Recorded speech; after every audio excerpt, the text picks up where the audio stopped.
Tonight we're dissecting the 2025-2026 national budget, hailed by the Davis administration as historic, as the first in Bahamian history to boast a budget surplus.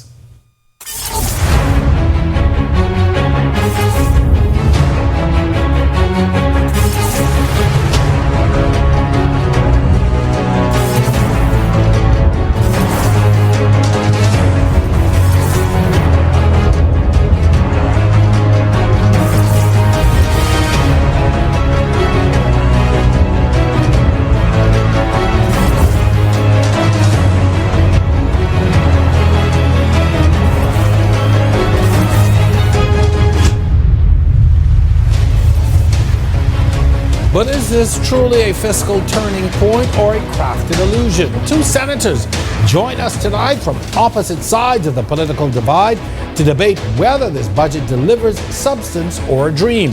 You're watching On the Record. I'm your host, Jerome Sawyer. Stay with us. Our show begins on the other side of this break.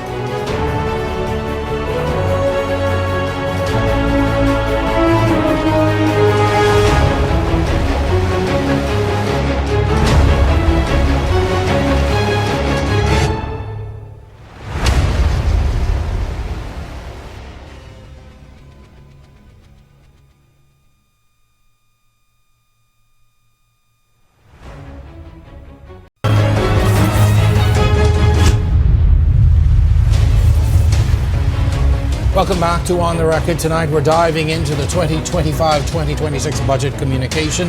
Let's bring you up to speed on everything that's happened. Prime Minister Philip Davis has declared this budget a landmark moment, celebrating what he says is the first budget surplus in an independent Bahamas. Berthany McDermott gets us started tonight in this report. The first government in an independent Bahamas to produce a budget surplus.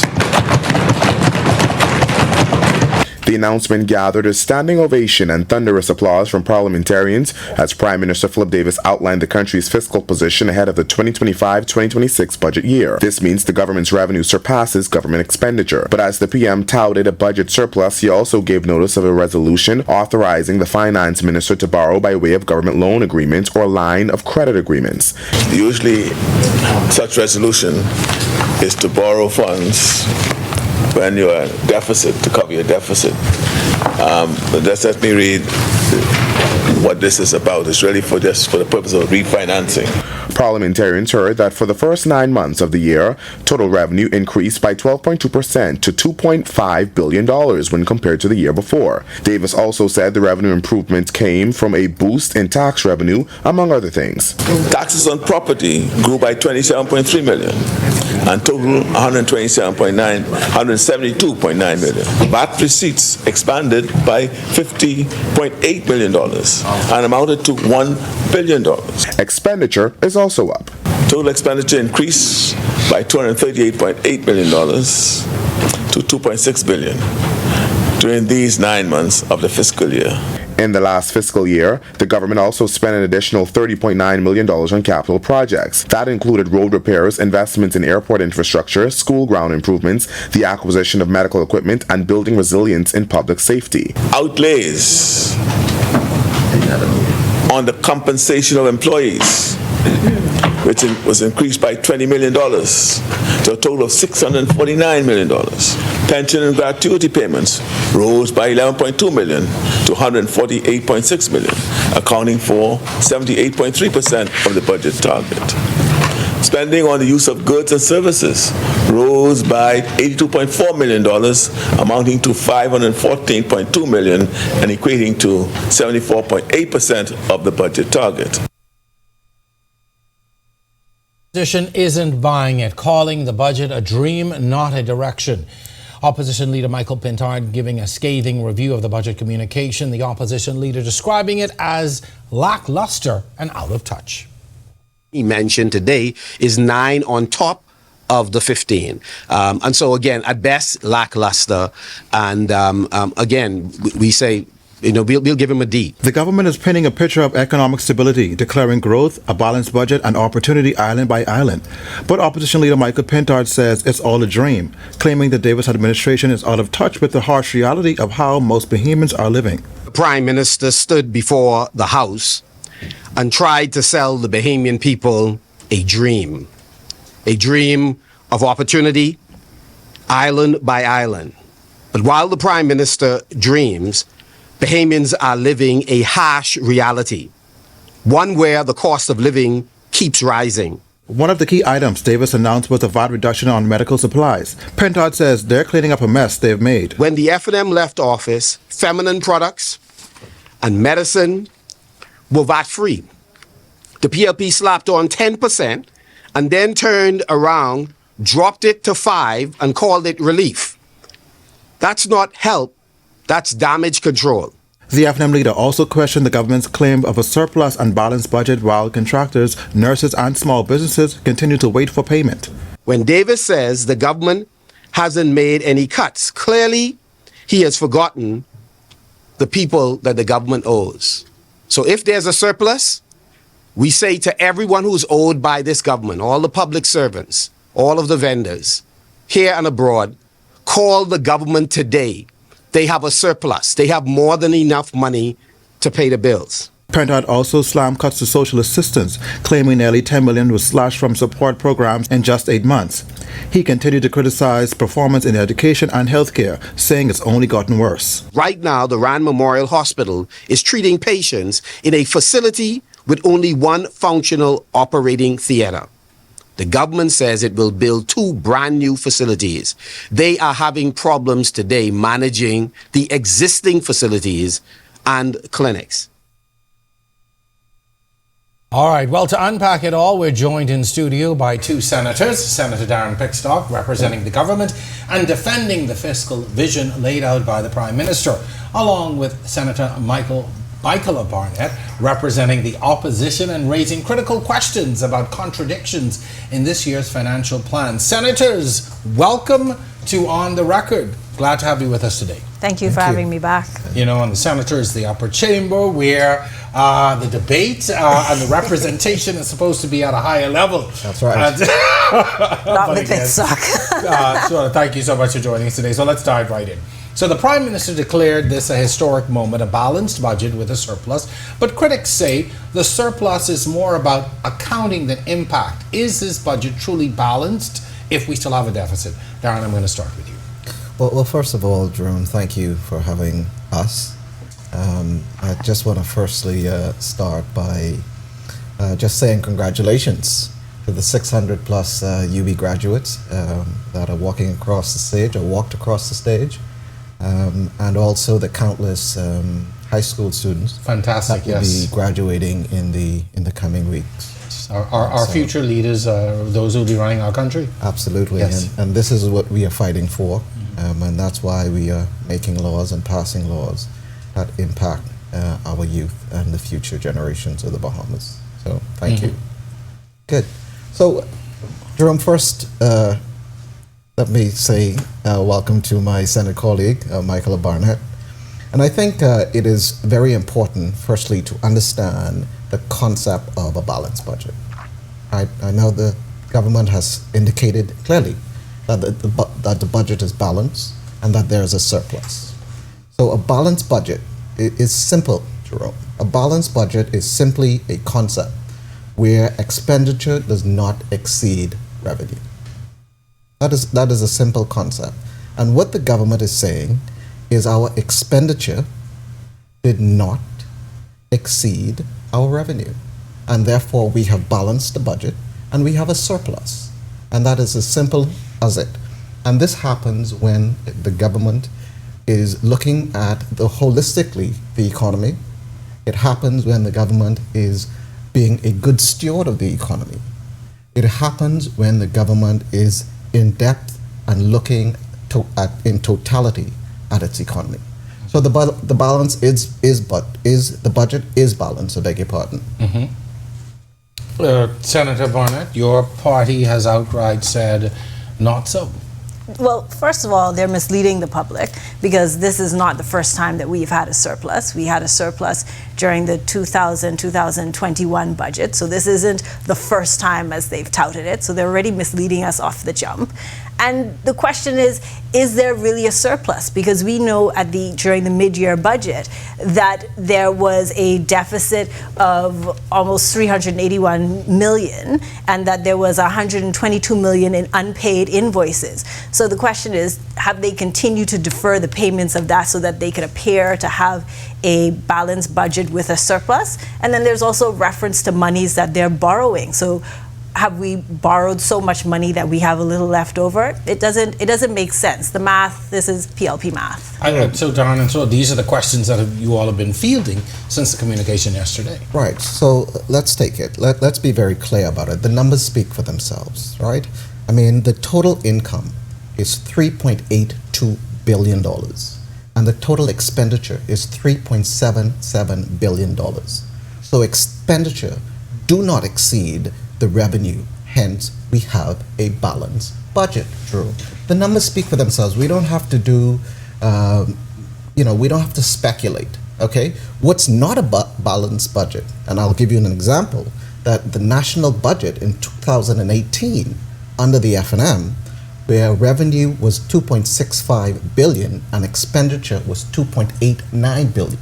That is an example of a budget that is not balanced and where there is no surplus. That's clear. I do have to ask, so one of the questions that I have seen that's been resonating, and I think the leader of the opposition raised it in the press conference, and to the senator's point as well here, those expenses that are unpaid, and how does that now factor into the budget, particularly when we're not at the end of the budget year? Specifically, we still have about a month to go before we're at the end of the budget year. And I think for a lot of people, that is the question. Those outstanding payments. Right. And so, look, the government is investing in healthcare. The government is investing in education, infrastructure. All of these very critical items the government is investing in, right? And there is, you ask whether there is payment outstanding for contractors, the nurses. There are indeed concerns with payments to contractors, but that is what the budget is also addressing, right? And so it is clear from the budget that it addresses some outstanding payments to contractors. And in any government, Jerome, there will be outstanding payments to various vendors and contractors. But what's important is the government is addressing it. Let's talk revenue for a bit. I want to move on. Revenue is up. VAT, property taxes, and business license fees have grown, but so has the cost of living. Yes. So how do we square rising government revenue with rising household pressure? Starting with him. Either of you. Well, I think it's a concern because it is a major. These we see. Obviously these. Revenue sources are rising, but people are still feeling the brunt of increased household bills, household pressure. And I think that's what people were looking to see in the budget, because we had a 2-hour communication of how things are wonderful, and they said that the economy is growing and all of the many things that they are doing. But the reality is, we're not feeling it in our pockets. Many Bahamians aren't feeling it in their pockets. And what adds to that, as Senator Pickstock admitted, their outstanding invoices, that's money that needs to go back into the Bahamian economy. Those vendors are citizens and residents of the Bahamas. And if we are growing the economy, then that money needs to flow back in. You can't say you have a balanced budget if you have outstanding bills out there that need to be paid. So one of the things, sorry, you want to Yes, Jerome, we're running a government here, right? And things are fluid, right? There are going to be payments that are outstanding to contractors. What's important, Jerome, is that the government understands that it is running a fluid operation and that they have to pay vendors and contractors and nurses, and this budget addresses that. And that is simple. I mean, you can't be rigid when you're running a government, Jerome. we have to understand that. So, affordability measures like that, and again, I think these are the things that we were looking at in terms of, as ordinary Bahamians, where some of the reductions going to come from, where are we going to be able to ease some of that pressure that we feel in running day-to-day households. Affordability measures like VAT reductions, are affordability measures like these VAT reductions enough to ease inflation for working Bahamians? I know the Prime Minister laid out quite a few areas where VAT will be reduced. Is it enough to ease some of the burdens on ordinary Bahamians every day? I don't think so. Well, Jerome, this question of affordability, inflation is real, okay? It's global. And so we can't sort of just obviate that fact, but the government is doing things to alleviate the cost of living. First of all, the government has reduced VAT. Secondly, the government has increased the minimum wage, right? We saw this in 2024, 11.1 million tourists. All of that helps the economy, Jerome.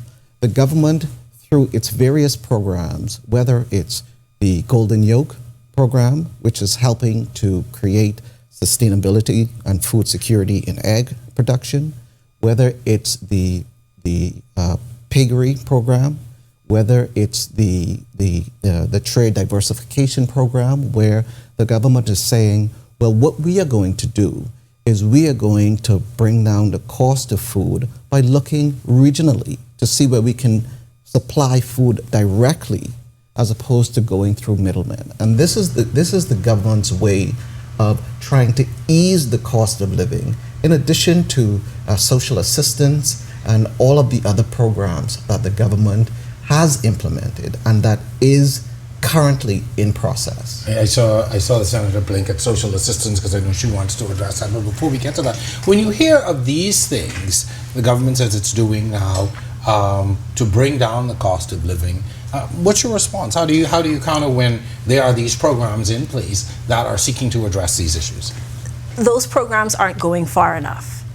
When the Progressive Liberal Party came to government, there was no VAT on medicine. There was no VAT on feminine products. There were no VAT on a variety of items.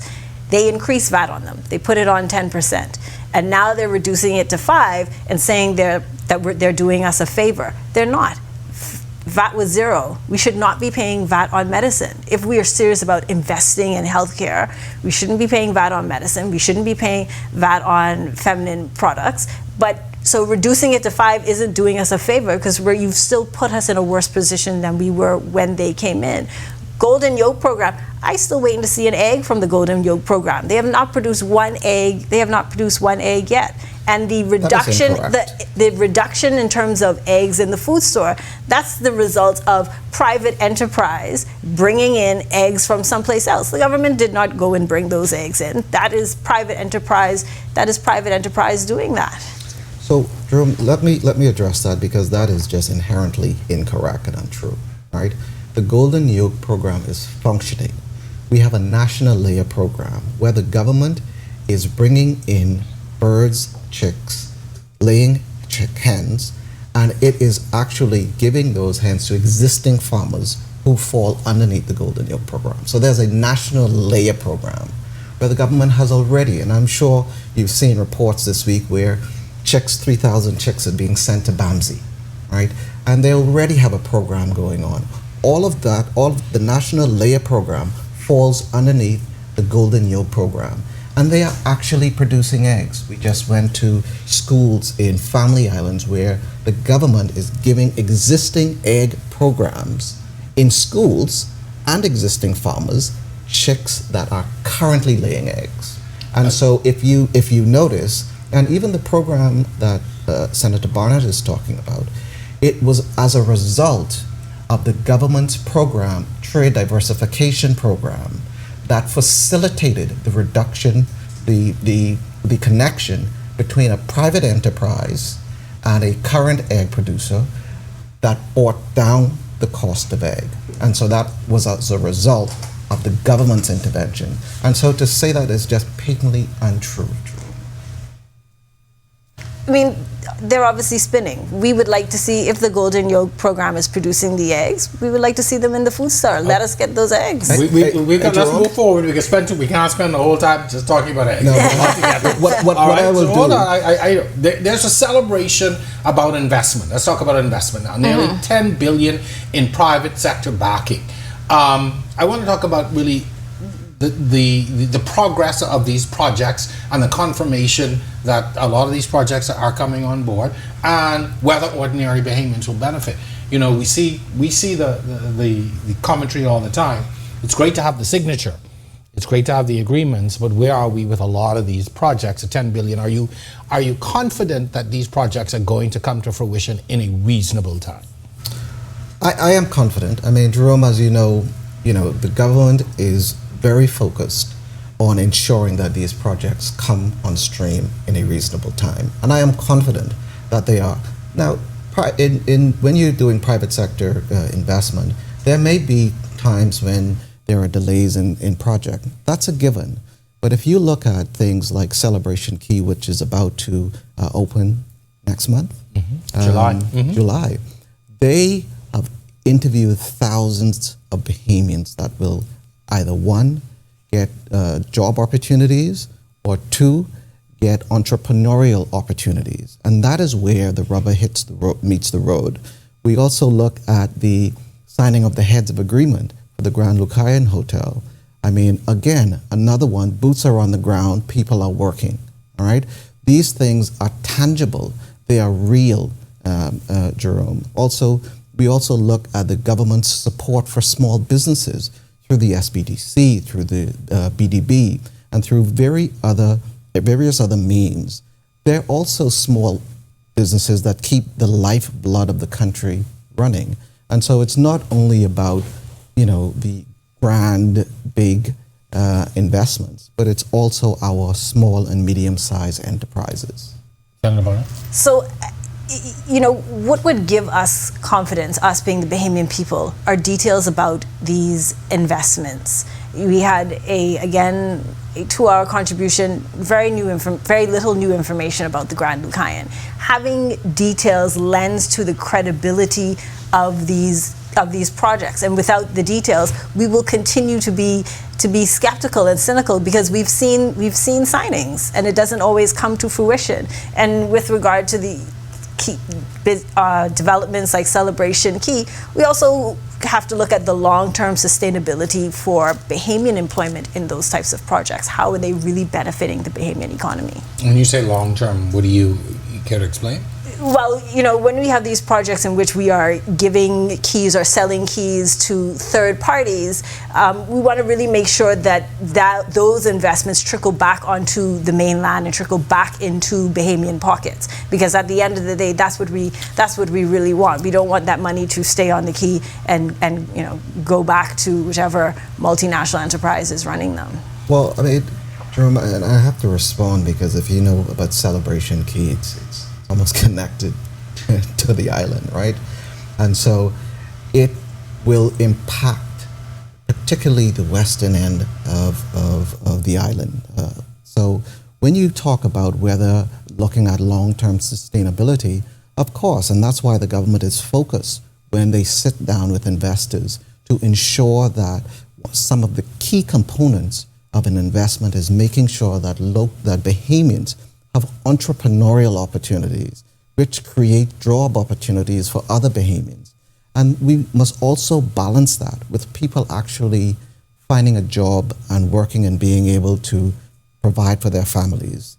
And so, that is the government's focus. And as I said, and I will reiterate, the government is also focused on ensuring that local entrepreneurs have the support that they need to run successful businesses in the Bahamas, whether that's through BDB or through SBDC and other agencies.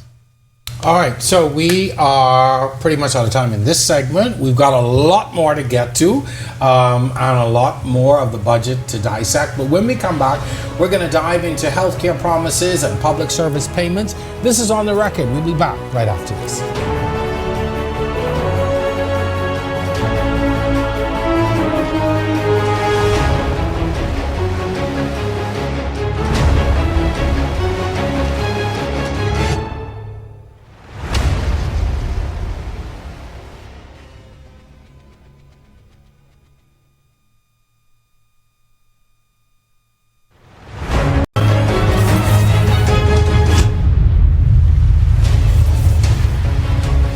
Welcome back. In this segment, we go into the systems, healthcare, education, and transparency. Let's get back into it with Senators Pickstock and Barnett. So the government touts fiscal strength, but frontline complaints from nurses, teachers, and vendors suggest delayed payments. How does that align with the surplus narrative? I'll start with you, Senator. I would say it's extremely inconsistent with the surplus narrative, or it's an indication that the government doesn't see those payments as necessary.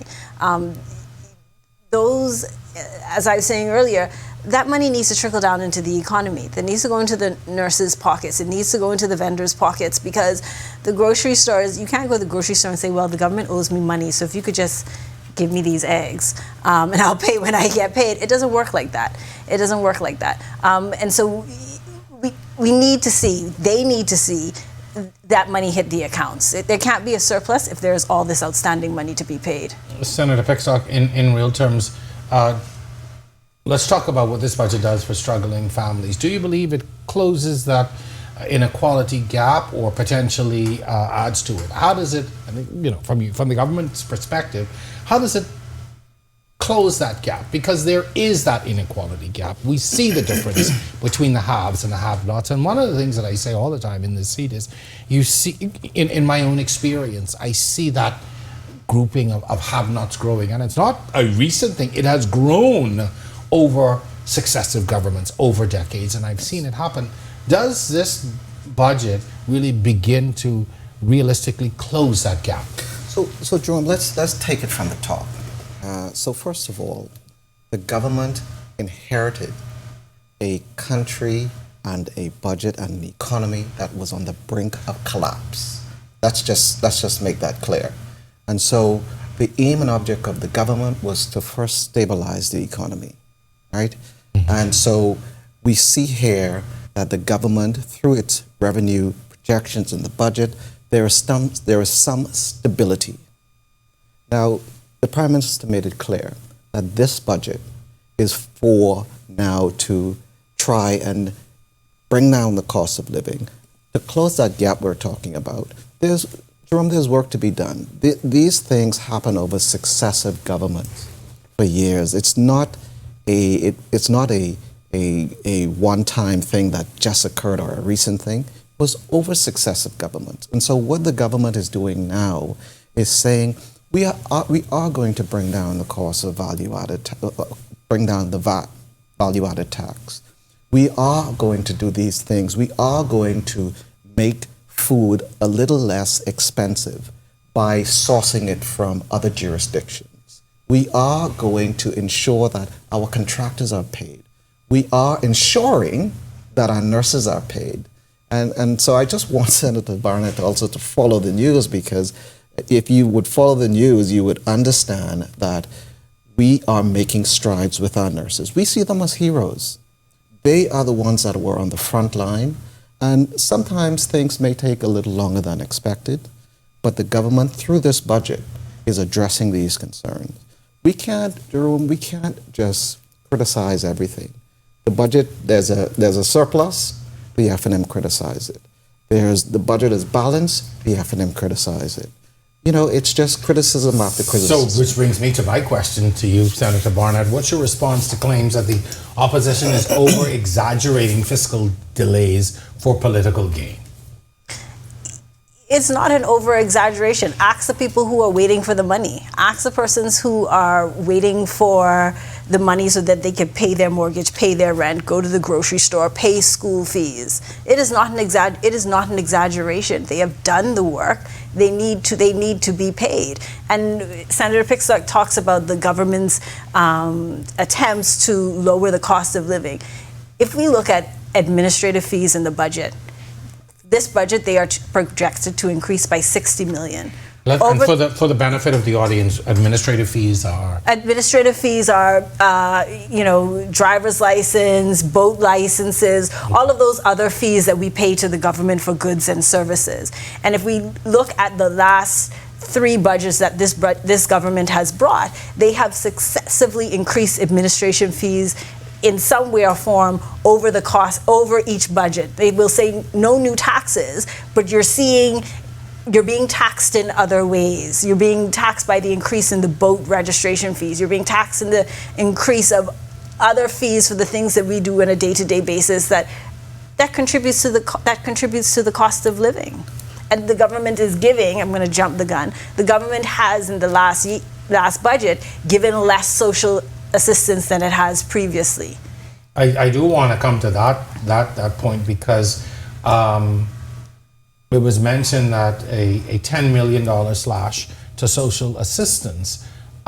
Where exactly was that felt, and what's the proof to support that this happened?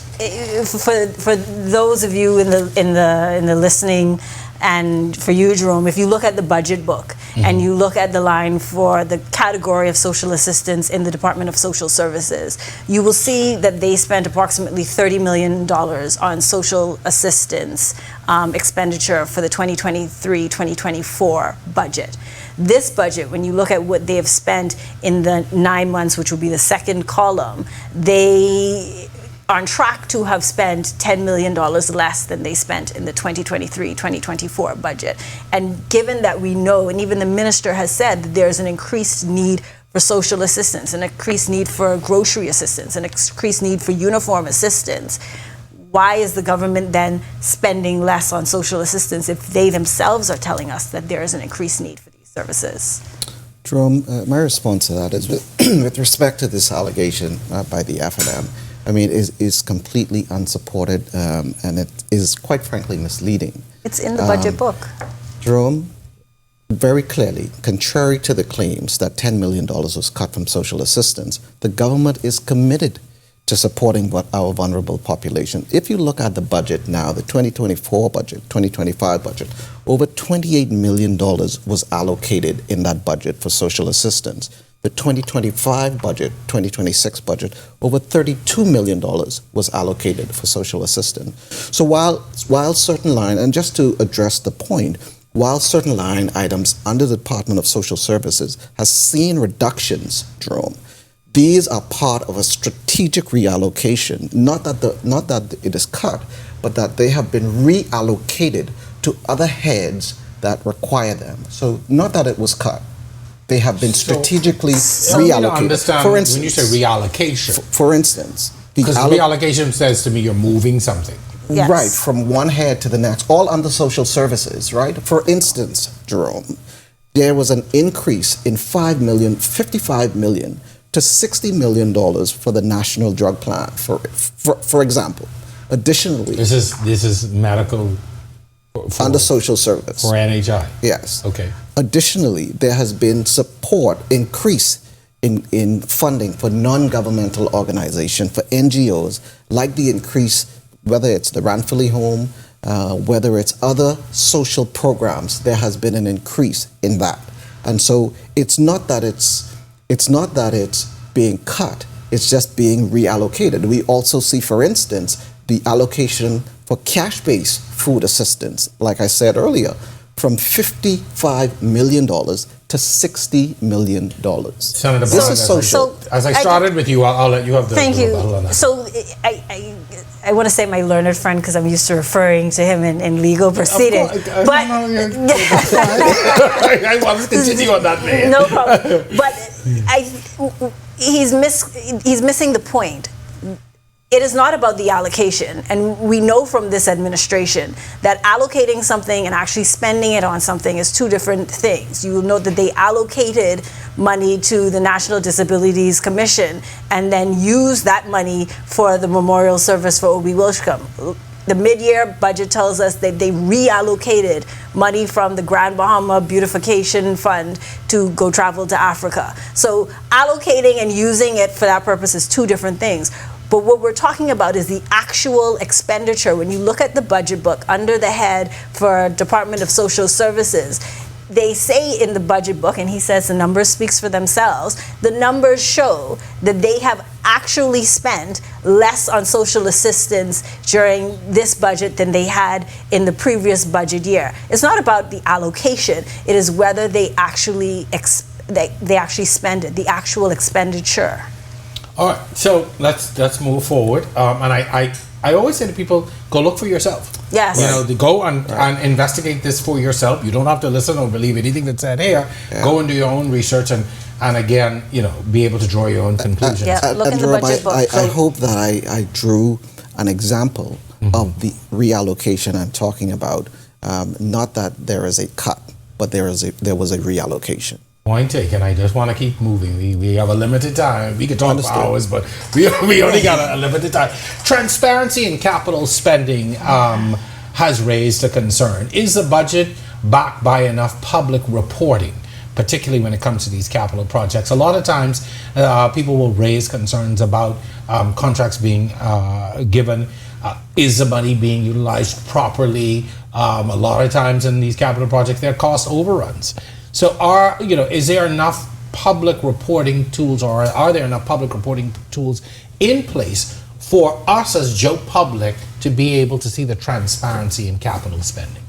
Yes. Either of you can start. Okay, I'd say no, because we have seen from the use of the Public Procurement Act that this administration has often awarded contracts via direct award, which ought to have been put out for public tendering RFPs. And so you see these capital projects, and those are often the ones that are given a direct award. And so there isn't that transparency. It has not gone through the process that both administrations legislated for to ensure that there was transparency. And so what we need to see is more of that RFP process, more of that tenders and bids, and less direct awards, because the direct awards then raises a red flag. Senator Pickstock, $30.9 million spent on capital works last fiscal year, from roads to clinics. Are you satisfied that these projects are being tracked properly and that you are delivering tangible results to the Bahamian people? Well, Jerome, first of all, the Davis administration remains committed to transparency and accountability in government spending, right? The budget, we outline clear and measurable fiscal targets, most notably the projected surplus. So those were outlined. Let me be clear. This surplus was not achieved by arbitrary withholding of payments or delaying obligation. It was achieved through responsible fiscal management, revenue enhancement, and targeted expenditure. So let me just be very clear with that. Jerome, of course, more can be done with respect to how monies are utilized throughout capital works projects. The government has aggressively targeted family islands for capital work infrastructure. The government has also, there's blocks coming out of the ground in Grand Bahama for the new Grand Bahama Medical Facility. Right? These things aren't pies in the sky. These things are actually happening. If you go to Exuma, for instance, right now, I mean, there's pavement going on in Exuma by Bahamian contractors, Jerome. If you go to Eleuthera, there's paving going on in Eleuthera, and each of those islands that you go through, it's more than just paving. There are bridge works happening so that there is clear stability for our bridges to get from one settlement to the next, particularly in places like Andros. There's seawalls going up. And these things are happening now. They are tangible, Jerome. They're not pies in the sky. So, Jerome, my learned friend, Senator Pickstock, talked about how the surplus was achieved. This is a projected surplus. A projected surplus. It hasn't happened yet. It hasn't been achieved. They have a crystal ball that's going to tell them what it looks like in June of 2026. I would love to see it. There's some things I would like to see in the crystal ball too. But this is a projected surplus. It has not been achieved. I think they are misleading the public by suggesting that they have achieved this surplus. It hasn't happened yet. They hope it to happen. One of the things the Prime Minister talked about in his communication yesterday, and I think we heard it at the top of the show, is this line of credit for refinancing. Help a lot of folks within the financial sector says, well, how can you have a surplus, or how can you have a balanced budget when you have a line to borrow So I think it was 90 million. So, Yes. help us to understand this line of credit or refinancing that he's calling, that he's labeled it. So just to wrap up this point before I get to that on the issue of transparency and government, the government continues to make budgetary information public. So first of all, which is the level of transparency that is required. Of course, more timely reportings can be done, but they are making this information public. Okay, with respect to the loan you speak about, Jerome, the reality is governments have to borrow. All governments borrow money. And so what the government is saying is that we will refinance. There is a surplus, yes, but governments borrow. We will refinance our borrowing by borrowing money, cheaper money, so we can refinance our loans that are existing currently. Again, all governments borrow. We're running a country here. We're trying to bring down the cost of living. And it's all connected. By doing that, we need cheaper funds to pay off loans or existing loans that may be at higher interest rates, right? And so the government isn't borrowing for anything else but and the Prime Minister made it clear, to refinance existing loans. Senator Barnett, your response? I mean, I think he didn't answer the question, which is how do we have a surplus if the revenue includes money that we have borrowed? It seems not to make sense. Jerome, yes, we do have a surplus. Yes, there was a balanced budget. Yes, we do have surplus. But again, we are running a country. So there are things that the government has already on its agenda to achieve. All cost money, there are contractors, as indicated, that needs to be paid, that weren't paid, and the government has factored that into its budget. But you do accept where the issue with the borrowing will come in when it is touted as a balanced budget and a surplus. Yes, but Jerome, again, these are legacy loans. And so all the Prime Minister is saying is we are borrowing to refinance those. But there are other works that continue. We are still running a country, Jerome, right?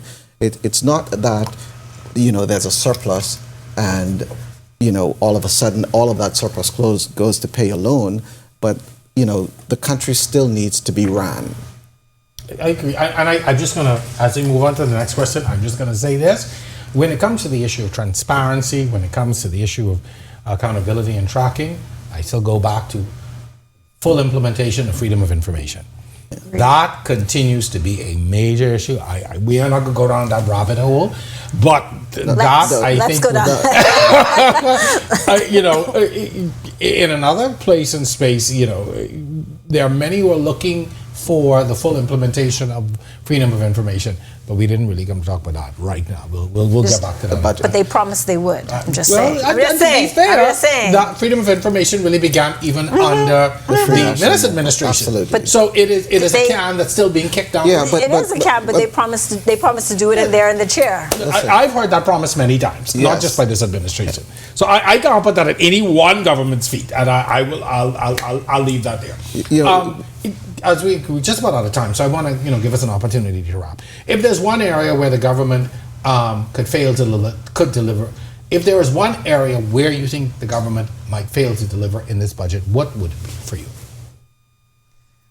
In hindsight, I think that one of the areas that we are going to see come the midterm budget, we're going to see a lot of this money not being moved from the heads that they are under, from the areas or departments that they are under, to things like travel and things that don't benefit the Bahamian pocket. I think we're going to see that pattern continue in this budget year, and that's really unfortunate because Bahamians, citizens, and residents, if there's a surplus, we want to feel it. We want to feel that the economy is turning around. We want to feel this surplus that is in the air or is projected. And if that money doesn't trickle down, then it's for naught.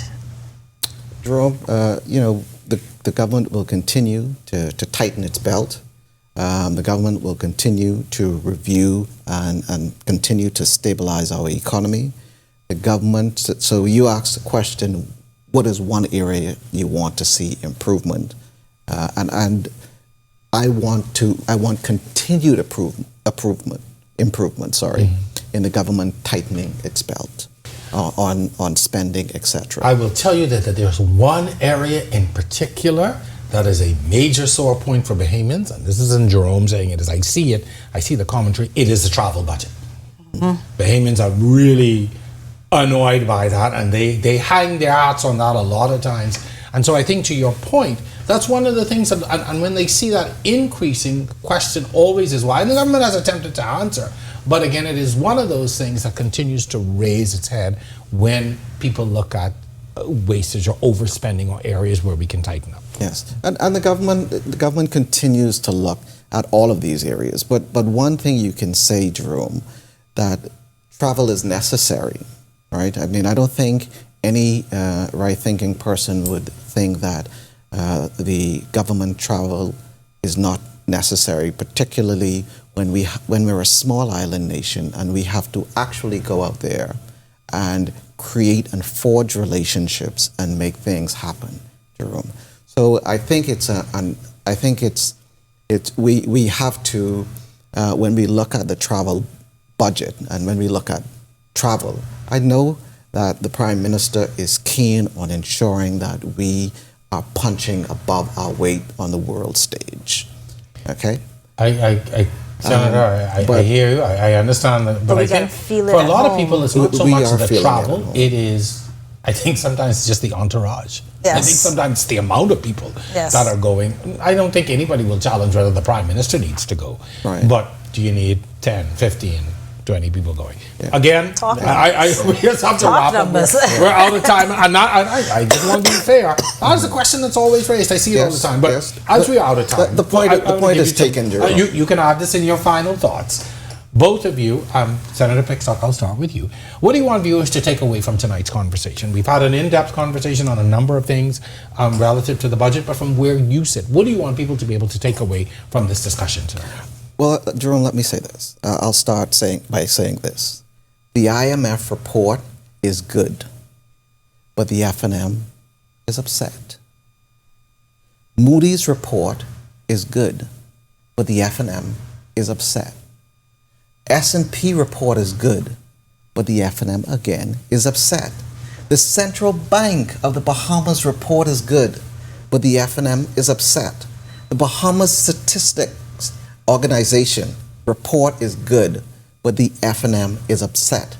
The country has a budget, has a balanced budget and a surplus, Jerome, but the FNM is upset. We have infrastructure work going on throughout the length and breadth of the Bahamas. We signed 50 plus industrial agreement, but the FNM is upset, Jerome. Old age pension increases, FNM upset. Minimum wage increase, the FNM upset. Everything good for the country upsets the FNM. The question is, why is that? I've got to pivot. Senator Barnett, final words. That diatribe just now shows that they're missing the point, because it's not the FNM is upset. Bahamians are upset because we're seeing these reports and we're not feeling it in our pockets. It is not hitting home. It seems like this administration is living the good life, living their best lives, but we, Bahamians, are not feeling it in our pocket, and they're missing the connection. They don't seem to understand that it hasn't hit us. It has not benefited us yet, and that is why we are frustrated. Jerome. Senators, I'm sorry, so we're out of time. Senators, I thank you so much for bringing this conversation tonight. I think, we don't do enough of it. Yes. We do not, we hear you all debate in Parliament, we see it in Parliament, but we need more of this kind of discussion in this forum, moderated by ordinary Bahamians who have, the questions that ordinary people can't always get to ask. So I thank you for being brave enough to come on and do this, because everybody ain't gonna come. I can be honest with you, everybody will not come and do it. So thank you, and thank you for representing both sides very well. I think we all walked away tonight with some good information, some good understanding. And you know what? It's okay to agree to disagree. That's what makes a democracy so great. Absolutely. And it will not continue to be great unless we can come and have these conversations respectfully and walking away, listening to each other, but also agreeing to disagree. Absolutely. Thank you. Senators? Thank you for being brave enough to have the show. Oh, thank you very much. Oh, I can get plenty calls at the end of that. Thank you for having us. Why will I let them say that? All right. Thank you so very much. And we're committed to coming back. Oh, definitely. Yes. Now, you don't just come on the record one guy. No, you don't. Well, whether you believe this budget is a historic achievement or a political performance, one thing is clear: Bahamians deserve clarity, accountability, and action. We thank Senators Darron Pickstock and Senator Michela Barnett for joining us tonight. As always, we will continue to ask the hard questions and to keep the conversations on the record. I'm your host, Jerome Sawyer. Have a good night. We'll see you next time. All right. Thank you very much. You can